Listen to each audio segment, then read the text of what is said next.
EISER Fund 1, which initially invested in these projects, is a 10-year closed-end OECD fund, and obviously is able to invest in transport, in utilities, in government-backed assets like schools, hospitals, social housing and the like. And these projects, fitted clearly into that mandate. As active asset managers, we like to adopt the partnership approach with the councils. These two councils were very willing and very participating in this whole partnership approach. It led to lots of honest and open debate. It led to lots of very good, interesting dialogue, particularly when they were running into problems. And I think we were able to resolve all of the issues, fairly easily. All you have to do is look at the old Tynecastle building across the road to see the very, very burning need that there was to replace the school here. Fantastic old building, but really reached the end of its useful life. And you can apply that logic to the other 7 schools within the programme.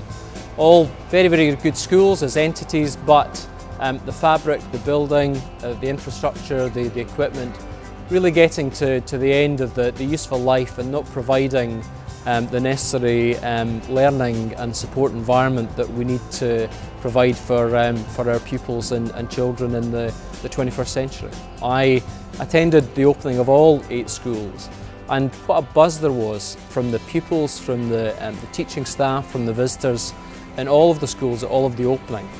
And to see the look in the children's faces when they go from the environment, again I use the old Tynecastle as an example of that, to go from something that was so, yes, historic, but so worn down, so tired, so lifeless, to something as fantastic as the new facilities that we've been provided. It's immeasurably beneficial.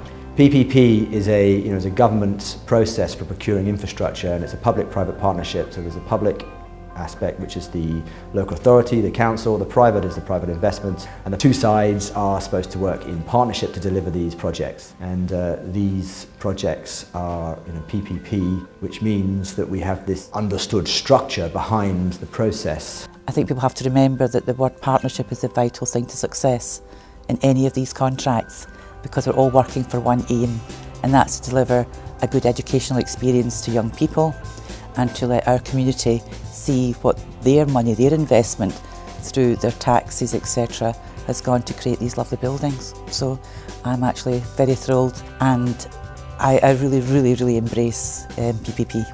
We want the children to enjoy the experience of being at school, and if they're here and they enjoy it, hopefully they'll learn. And it's lifelong learning, so hopefully this will carry on throughout the project. Axiom and our partners respond very well to challenges. Yes, we've had our difficulties, but we've got huge upsides. The levels of satisfaction of our buildings and of the services that are provided within these buildings is going up. It continues to go up. And what we've got, based on a mutual partnership, is something that's working incredibly well. We have astroturfs, grass pitches, we can accommodate all sorts of external sports. 2 of our high schools in this project have fantastic swimming pools, great changing facilities. And then for other subject areas, we have masses of social space, which allows young people to mix, to exchange views. We've got great dining facilities. The standards of maintenance of the schools is absolutely superb, and it gives the young people and the community ownership. These are their schools, and I think that is a really, really important part of the project. All the students can practice. They're not going to be bothered by a bagpipes or a tuba next door, or who's playing what. They can just get on with their practice in their own little world, and it works, and the performance facilities have been fantastic. We've entered into a partnership with Steinway & Sons, which is wonderful because we've got the fantastic building. Now we've got fantastic pianos, 24 Steinway pianos, so our students are lucky enough to play and perform on the best instruments there are. And it also attracts visiting professionals, performers who know that we're a Steinway school, so ask if they can use the facilities to practice, to do performances. So it involves us even more in the musical life of the capital. And underlining everything that we've done here in the design has been the sustainability of the materials that were used and the efficiency of the buildings in use. We have, wherever possible, used things like biomass fuel, for example, to make them exceedingly green. And the key features, as far as we're concerned, and as far as the investors would be concerned, is we have the long-dated, stable cash flows, which means we've got predictable yields. We've got index-linked cash flows, which give us the protection against the rising costs, particularly in high inflationary environments. In some of our schools, children come from various backgrounds, so it's vitally important to us that we create an atmosphere where they want to be and not have to be.